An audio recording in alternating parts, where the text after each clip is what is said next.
I want to give a special shout out to my patrons, to my Bibliosprand, Bibliosworn, and Bibliomancers. Thank you so much for supporting my hobby and passion even more. It means a lot to me. Hi everyone, Petrik here. Today's video will be my May wrap up, and in the month of May, I finished 5 books. So apparently my ambition to actually finish 8 books was once again too ambitious. But I did finish 5 novels, and I also finished reading through 1 manga series. But regarding the quality of my reading month, I have to say that May is a very mixed reading month for me.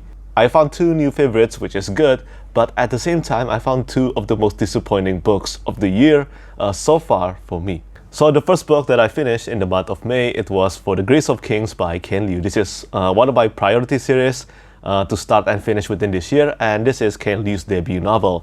I think this is one of the most criminally underrated debut novel. It is so good. It is one of my favorite books now, and right now I'm actually in the middle of reading through the second book, The Wall of Storms, and somehow it's significantly better than The Grace of Kings in every possible way, and I thought that's not possible. I have done a full spoiler-free review for The Grace of Kings on this channel, so if you want to know my full thoughts regarding The Grace of Kings, make sure to check out that review.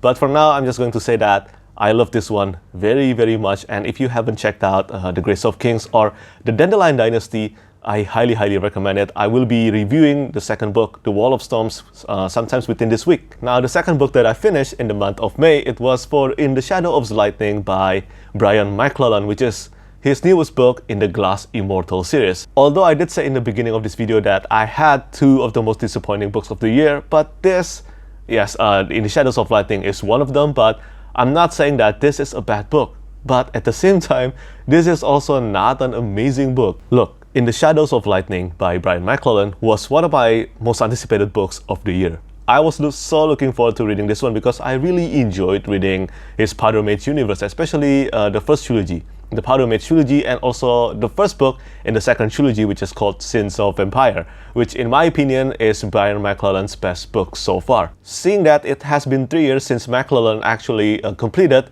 the Powder Mage universe, I was so looking forward to reading this one. I thought that this will be a book that topped over the Powder Mage books. When I saw the cover art of In the Shadows of Lightning done by Dan Burgess, plus the praises from some of my favorite authors such as Brandon Sanderson, James Islington, and also Fonda Lee, I mean, my expectations was really high for this one. Sanderson even said that this is Brian McClellan's best book so far, and I have to disagree with him, unfortunately. Here's my problem with this book. Everything just felt okay. It's not amazing, it's also not bad, it's just okay.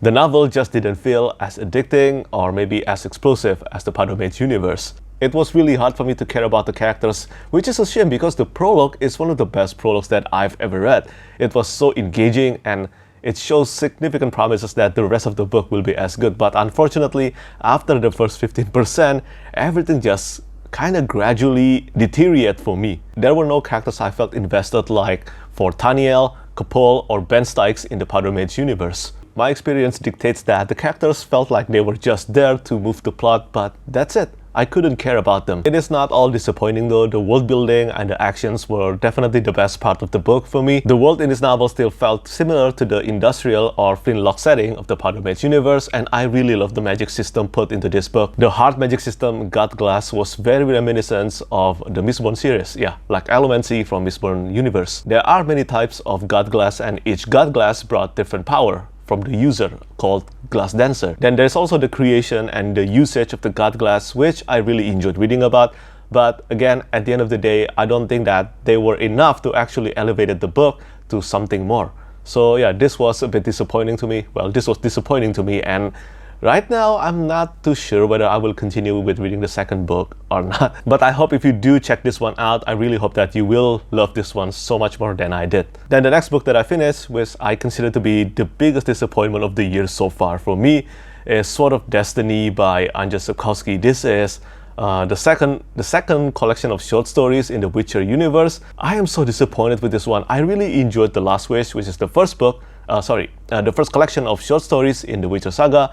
But this one just felt like a far cry from it. And I'm not gonna lie, I'm actually worried about my plan to actually finish this series within this year, because The Witcher is just like the Dandelion Dynasty, is one of my top priority series to start and finish within this year. But looking at this, depending on the Blood of Elves, if I didn't end up liking the Blood of Elves, I think I will have to put down reading The Witcher. I just don't want to tarnish my experience of the video games, which I love very much. And I fully realized that Sword of Destiny is actually published before The Last Wish, so there is always the possibility that everything that came out after Sword of Destiny is actually better. But I just didn't find any of the titles in this collection compelling. None of them actually amazed me. Like, for example, the first two short stories, Geralt and Yennefer, it was...